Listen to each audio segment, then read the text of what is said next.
Dit is maandag net na 8 en dit is vir my 'n groot voorreg om jou hartlik te verwelkom by Kort en Kragtig hier op Radio Kansel se Hartklank. Ek Fanie Meiburg is aan die woord en ek wil jou graag help om toegerus te word deur God se woord. Laat ons dan nou saam fokus op sy waarheid vir ons lewens. Goeienaand, dit is weer 'n groot voorreg en dit is vir my 'n groot lekkerte hier in my hart om met jou op hierdie platform van Radio Kansel Hartklank die woord van die Here te kan deel. En soos wat ek altyd sê, soms hanteer ons aktuele sake en vanaand weer eens 'n geestelik aktuele saak wat ons gaan hanteer. En ek glo dit gaan vir jou tot seën wees en wil ek ook maar net vir jou sê vanaand dat jy weet, dit is so lekker om te dink dat hierdie goed, alles wat ons op Radio Kansel se Hartklank na luister en op Radio Kansel en al hierdie ander radiostasies, dat daar middele is wat ons kan gebruik om terug te gaan na dit wat ons gehoor het, en selfs dit te kan share. So op Fanie Meiburg YouTube gaan jy vanaand se Hartklank ook weer kan gaan luister, of dit dalk aanstuur na iemand toe wat dit nodig het, en dan is daar natuurlik ander dingetjies wat jy ook kan raak lees en raak stuur vir iemand anders. Nou jy weet, sommige woorde, soos byvoorbeeld bygelowigheid, dit word nie in die Afrikaanse Bybel genoem nie, daai woordjie bygelowigheid, maar wel in die Engelse Bybels op hulle wat ek nou natuurlik my hand op kon lê. Nou weet, voor ek nou verder gaan, dan wil ek vir jou sê, daar kom 'n tyd in elkeen van ons se lewens, of ek glo, daar moet so 'n tyd kom, waar ons moet kyk na die dinge waarin ons glo, ons oortuigings, dit wat ons aanvaar as waarheid, en nie net soms as die waarheid sien nie, maar dat ons selfs glo dat dit God is, wat dit van ons verwag, of dat God sulke dinge bepaal het. En ek praat met jou vandag oor bygelowigheid, so nou gaan jy verstaan waarheen ek op pad is.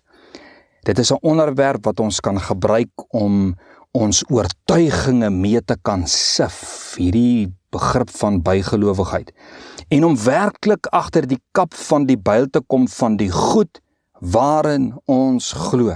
Ons moet ons denkwyses uitdaag op grond van die woord. Ons moet, soos Paulus vir mekaar en vir jouself kan vra, Fanie, is jy in die geloof? Of is jy in bygelowigheid, of soos die Engels van praat, superstisie, vasgevang? Is God werklik in die goed waarin jy glo, en in dit wat jy doen en gebruik, of is dit bloot afgoderry? Is dit bygelowigheid? Met ander woorde, is jy godsdienstig gehoorsaam in die opgemaakte tradisies en gelowigheid in sekere dinge? Of is God jou alles en jou alles? Berus jou totale menswees, met ander woorde, net in God, of glo jy daar is goed en dinge wat jou lot kan bepaal en dan in die onderhouding daarvan jou lot kan verander ten goeie of ten slegte? So wat bedoel ek met afgoderry as ons oor bygelowigheid praat? Ek sê dit want om bygelowig te wees beteken jy het heilige vrees of agting vir iets. In die Bybelse tyd was dit eintlik 'n vrees of 'n agting vir afgode.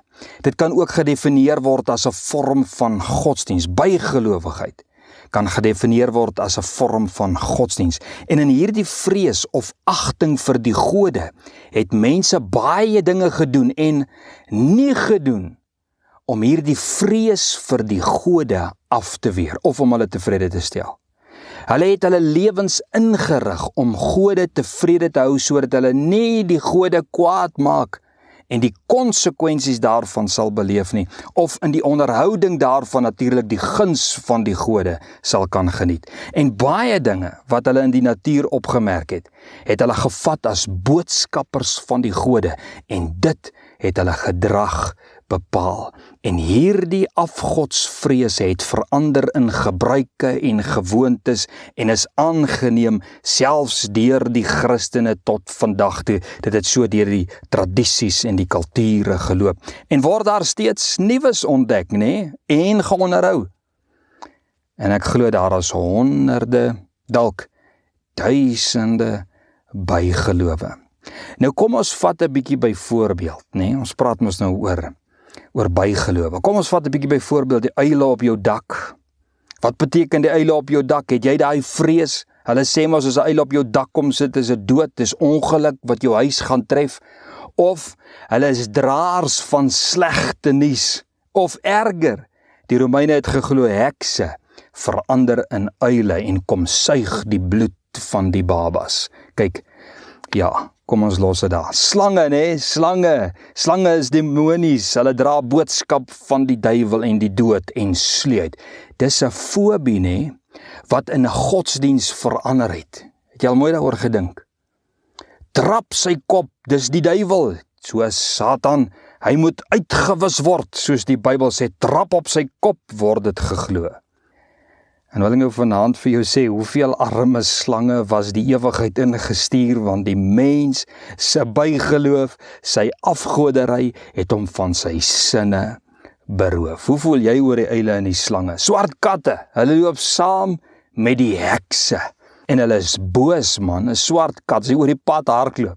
As hy in jou huis inkom, hier van nêrens af nie, dis 'n bose ding, dis 'n hekse ding, en nie net sleg, het hulle geglo as 'n swart kat nie, sommige het geglo as die swart kat kom, is hy nie soos die uil nie, hy bring goeie nuus, en 'n swart kat kan selfs die weer voorspel, wat dit ook al beteken. Die Romeine het geglo dat bye boodskappers van goeie nuus van die gode is. En die arend natuurlik bring weerlig en donderstorms. En dan soos hulle sê, ek sien baie ouens doen dit, touch wood, dat iets nie sal gebeur met jou nie, of gooi sout oor die skouer om bad luck vry te spring, en natuurlik die vrees om onder 'n leer deur te loop of om spieëls te breek, en natuurlik 'n mens moet tog net nie 'n sambreel binne in die huis oopmaak nie. En nommer 13, nee, en soos ek nou die dag gehoor het, hierdie goeders pla my, jong, dit pla my geesmens. Ek het nou die dag gehoor, plant lavender om jou huis, dit weer die bose geeste af. Mense, ons glo in hierdie goed, of daar's baie wat in hierdie goed glo, en watter snert alles die mens nog op kan dis bygelowigheid, en dis vorme van afgode diens. Hoekom is die mens bygeloof, nee, kan ons vir mekaar vra, hoekom is die mens so bygelowig oor alles? Weet jy hoekom?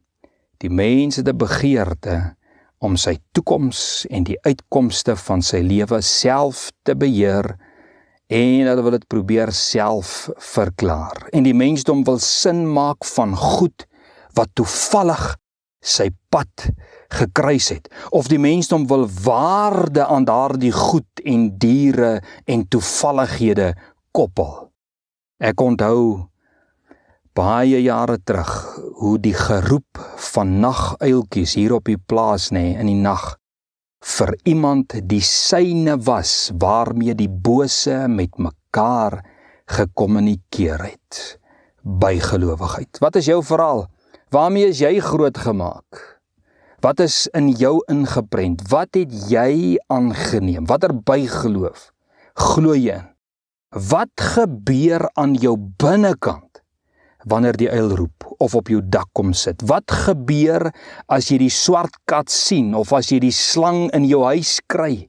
Draai jou maag. Koppel jy meer daaraan as wat geestelik gesond is? As jy meer waarde heg as wat nodig is jou hart en denke besoedel met onwaarhede. Dink 'n bietjie daaroor. Het jy al 'n bietjie hierdie dinge gemeet, nee? Hierdie dinge waarin jy dalk glo. Miskien praat ek hier met jou nie, miskien kan jy vanaand net ander beter verstaan. Maar het jy al hierdie dinge waarin mense glo, of wat jy dalk oorwonder? Die uil kom sit nou op jou dak, wat gaan nou gebeur? Die swart kat, ek het nou 'n slang in die huis gekry, nou wonder jy. Wat van hierdie goed? Jy wonder net, want jy dalk daarmee groot geword. Jy's nou kind van die Here. Moet ek waarde heg aan die goed? Het jy al dit gemeet, is die vraag. Aan die waarheid van die woord? Of is jy dalk bang om hierdie oortuigings, hierdie tradisies te breek, nê? Of om jou oortuigings neer te lê en God waaragtig met jou lewe aan te gryp en hom alleen te dien en te vertrou met jou hele lewe en 'n slang as 'n slang te sien, 'n uil as 'n uil te sien, 'n kat as 'n kat te sien en 'n lavender as 'n lavender te sien en geen waarde aan hulle te koppel behalwe dat hulle skepings van God is nie. Verstaan my mooi asseblief, nê? Moet my nie verkeerd verstaan nie. Daar is tekens in die natuur waar ons reguit lyne kan trek na waarhede toe. Soos met die tsunamies, het jy dit al gesien? Baie interessant, die voëls en die diere vlug binne land toe, want hulle weet wat aangaan, hulle kan dit optel, daar is gevaar op pad. Dis nie bygelowigheid nie. Dis 'n reaksie op natuurlike gebeure. Soos Jesus gemaan het, nê, daar in Matteus 16 vers 2, Jesus het vir hulle gesê, in die aand sê julle mooi weer, want die lig is rooi. Dit was 'n tendens, as die lig rooierig in die aand is, dan sê ons, man, dit gaan 'n wonderlike dag môre wees. Jy weet, sekere dinge is gegewe. Kyk, ek het nou net hierdie naweek gehoor, my dogter sê jy moet lavender plant, so van lavender gepraat, want die goed dryf muskiete weg. Ja man, daai is die badie, dis nie sleg nie, niemand my dogter het sê nie, maar weet jy wat is die muskiet kan weghou? Maar liewe genade, jy kan nie geestelike waarde aan 'n lavender koppel en dink die demone luister na die reuk van lavender nie. Dis nie bygelowigheid nie, dis die natuur wat boodskappe stuur. Maar ons kan tog nie sê, nê, die donkies is heilige diere want Jesus het op een gery, of donkies is boodskappers van God want God het deur 'n donkie met Bileam gepraat nie. En tog kan die Here mos 'n dier gebruik, nê? Ons sien dit dan nou hier deur Bileam. Maar luister nou mooi. As God wel deur 'n dier met jou praat, beteken dit jy is so hardkoppig en hardhorend en ongehoorsaam aan die woord en God se inspraak deur die Heilige Gees dat God geen ander alternatief het as om deur 'n dier met jou te praat nie. Maar in 99,9% van alle gevalle gebruik God nie die donkie of dan die uil of wat ook al nie. Nou ek kan redelik met sekerheid Paulus se woorde van Handelinge 17 vers 22 aanhaal oor ons land en oor ons wêreld en oor ons mense en baie Christene, toe hy daar in Athene was en hy eintlik ontsteld was in sy gees oor al die afgoderye en wat hy gesê het, Atheners, ek sien dat julle in elke opsig baie godsdienstig is, die Engel sê, bygelowig is, superstitious is. Hulle offer en doen baie rituele tot ere en vrese van die gode. So kom ons vat gou 'n bietjie al hierdie gedagtes net gou bymekaar. Eerstens, ons moet onderskeid tref tussen tradisies wat deur kulture gekom het en Bybelse waarhede. Ek sê dit weer, ons moet onderskeid tref tussen tradisies wat deur kulture oorgedra is, nê, en Bybelse waarhede, tradisies en gewoontes wat oor die jare gekom het. Sommige het nut, sommige het waarde en dit sal jou nie kwaad doen nie. Plant die lavender vir die muskiete. Maar baie steek die lyn oor en word wet en dit maak jou vas aan leuns wanneer jy dit geestelik maak. Tweedens, ons moet versigtig wees dat ons nie aan tradisies en bygelowe en oorgedraagde vrese en toevallighede Bybelse waardigheid gee nie. Daarmee bedoel ek dat ons nie stories vat as hemelse of goddelike instellings of goddelike waarhede nie. Moenie alle stories wat opgedis is. Moenie, jy gaan later dink man as jy uil kom sit, die Here gee jou 'n boodskap. Nee. As waarin jy glo, nie aan jou gegee was deur die woord van die Here nie. Vat dit van wie dit kom. Onderhou as dit nodig is, plant die lavender vir die muskiete en wat nie skadelik vir jou gees is nie en God se goedkeuring wegdra. Want die Here het die natuur daar gesit. Maar moenie jou lewe daarvolgens inrig nie. Stel ondersoek in, man. Maak seker, maak dat dit waarin ons glo, Bybels korrek en van waarde vir jou gees is. Derdens, jy weet, die duiwel gebruik bygelowe om die mens, selfs sterk Christene, in aanhalingstekens, in vrees te laat lewe. Die duiwel gebruik bygelowe om mense in vrees te laat lewe. Jy het nou net aan die slaap geraak, nou sak daai uil op jou dak neer, of die slang is in jou huis, of die kat spring deur die venster. Ewe skielik, vrees in jou hart. Man, Jesus Christus is die prins van vrede wat hulle gekruisig het. En dit wat vrees bring is nie van die Here nie, behalwe 'n goddelike vrees oor sonde en God se oordeel. As ek het gedink oor hierdie ding van die uile. As ek die dood aan uile moet koppel, sou ons nou al meer begrafnisse as salarisse gekry het, want ons bly naby 'n uilrehabilitasiesentrum. Kyk my maat, van uile het ons baie. En as jy natuurlik bygelowig is, moet nooit vir my kom kuier nie. Jy sal nooit rus vir jou siel kry nie. Maar hier het ons die vrede van die Here, en wanneer die uil sak, dan weet ons, man, God is in beheer, dis God se natuur. Vierdens, hierdie tradisies en bygelowe word al hoe sterker en sterker na mate ons dit krag gee. Hoe gee jy bygelowe krag? Wanneer jy waarde daaraan toevoeg en dit glo en dit oorvertel en dit trek jou weg van God se soewereine wil vir jou lewe. Vyfdens, belangrik, die onus berus op ons as ware kinders van God om die waarheid te laat voortleef en onderskeid te tref tussen goeie gewoontes, goeie tradisies, oorgelewerde stories en seker te maak dat die woord eg sal bly, dat jou kinders die waarheid sal laat voortleef. En hier kom die volgende vraag. Is bygelowe dan werklik sleg?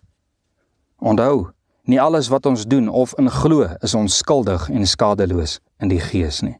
Luister gou 'n bietjie Deuteronomium 18 vers 10, ek weet is Ou Testamenties, hoor nou. Daar mag niemand by jou gevind word wat sy seun of sy dogter, hoor, deur die vuur laat deurgaan nie. Daar's 'n waarde gekoppel om jou kinders deur die vuur te laat gaan. Daar's 'n waarde. Wat met waarsêry, goolery, of met die verklaring van voortekens of towery omgaan nie, of wat met besweringe omgaan, of wat gees van die afgestorwene vra, of 'n gees wat waar sê, of wat die dooies raadpleeg nie, want elkeen wat hierdie dinge doen, is vir die Here jou God 'n gruwel, en om hierdie gruwels ontwil, verdryf die Here jou God hulle voor jou uit. Vers 13, opreg moet jy wees met die Here jou God. Hierdie gedeelte praat onder andere van bygelowigheid, maar ek wil fokus op 2 dinge in ons skrif. Want, is dit sleg? Dit is die vraag. Nommer 1, dit is vir die Here 'n gruwel. Kom ons vergeet vir 'n oomblik van goed of sleg. Hierdie goed is vir die Here 'n gruwel. Jou vrees en jou angs en jou bygelowigheid is vir God 'n gruwel. God keer dit nie goed nie. God keer nie die effek wat dit op jou gees laat goed nie. Tweedens, jou opregtheid teenoor God, bygelowigheid, Peter met jou verhouding met jou God, jou opregtheid teenoor jou God, jou vertroue in God en jou afhanklikheid van God. En natuurlik karring dit aan die eerste gebod, nê? Jy moet die Here jou God alleen dien en eer die Here met jou hele hart, siel, krag en verstand. En dan kom Paulus daar in 1 Timoteus 4 vers 7, hy sê, verwerp onheilige en oudwyfse fabels, stories, en oefen jou in die godsaligheid, juis omdat die goed vir God 'n gruwel is, en omdat dit jou opregtheid teenoor God steel, sê Paulus vir Timoteus, verwerp hierdie tipe tradisies, verwerp hierdie bygelowe, wat in die generasies as waar en juis beskou is, wat skade tot jou siel bring, of wat geen nut en waarde vir jou gees en siel en verhouding met jou God gee nie. So ek groet jou vanaand met die versekering wat God se woord gee. Luister 'n bietjie. Jesaja 41 vers 10, Psalm 37 vers 23. Wees nie bevrees nie, want ek is met jou. Kyk nie angstig rond nie, want ek is met jou. Ek is jou God. Ek versterk jou. Ook help ek jou. Ook ondersteun ek jou met my reddende regterhand. Jy hoef nie na goed te kyk nie. Jy hoef nie antwoorde te soek nie. Jy hoef nie tekens te soek nie. Jy hoef nie bekommerd of bevrees of beangst te wees van goed nie. Jy hoef nie waarde te koppel aan goed nie. Wees nie bevrees nie, sê die Here, ek is met jou. Moenie angstig rondkyk nie. Ek is jou God. Ek versterk jou, ek help jou, ek ondersteun jou met my reddende regterhand. Psalm 37:23, deur die Here word die gange van 'n man bevestig, nie deur die uil nie, nie deur die slang nie, nie deur die donkie nie, nie deur die natuur nie, nie deur die swart kat nie, nie deur die leer nie. Deur die Here word die gange van 'n man bevestig en hy het 'n welbehae sy weg. Vertrou op die Here 100%. My vriend, en as jy werklik in bygelowigheid vasgevang is, jy vrees die goed en nog meer waaroor ons gepraat het. Jy weet wat God van jou verwag. So gaan vanaand en maak jou vrese aan die Here bekend. Bely jou ongeloof, bely jou afgodery en vra dat die Here jou sal aanneem en sal rig soos sy woord ons vanaand geleer het. Kind van die Here, mag jy geseënd wees in hierdie aand. Stuur hierdie boodskap vir iemand wat dalk vasgevang is in bygelowigheid en wat dalk 'n twyfel in sy hart het teenoor, sal die Here vir my voorsien, sal die Here my beskerm, sal die Here my bewaar, sal hierdie vrese wat ek gevrees het, sal die Here vir my vrede kan gee, midde al hierdie vrese. Stuur dit vir iemand aan, want die Here wil vanaand vir hulle ook iets doen. Nou toe mag die Here jou seën, gaan slaap lekker, wees rustig, gaan slaap in die vrede en in die rustigheid van die Here, totdat ons volgende week, selfde tyd, selfde plek, as die Here se wil daarby is en ons lewe, dan kry ons mekaar weer hier, en dan gesels ons rondom ander aspekte in God se woord. Seëninge.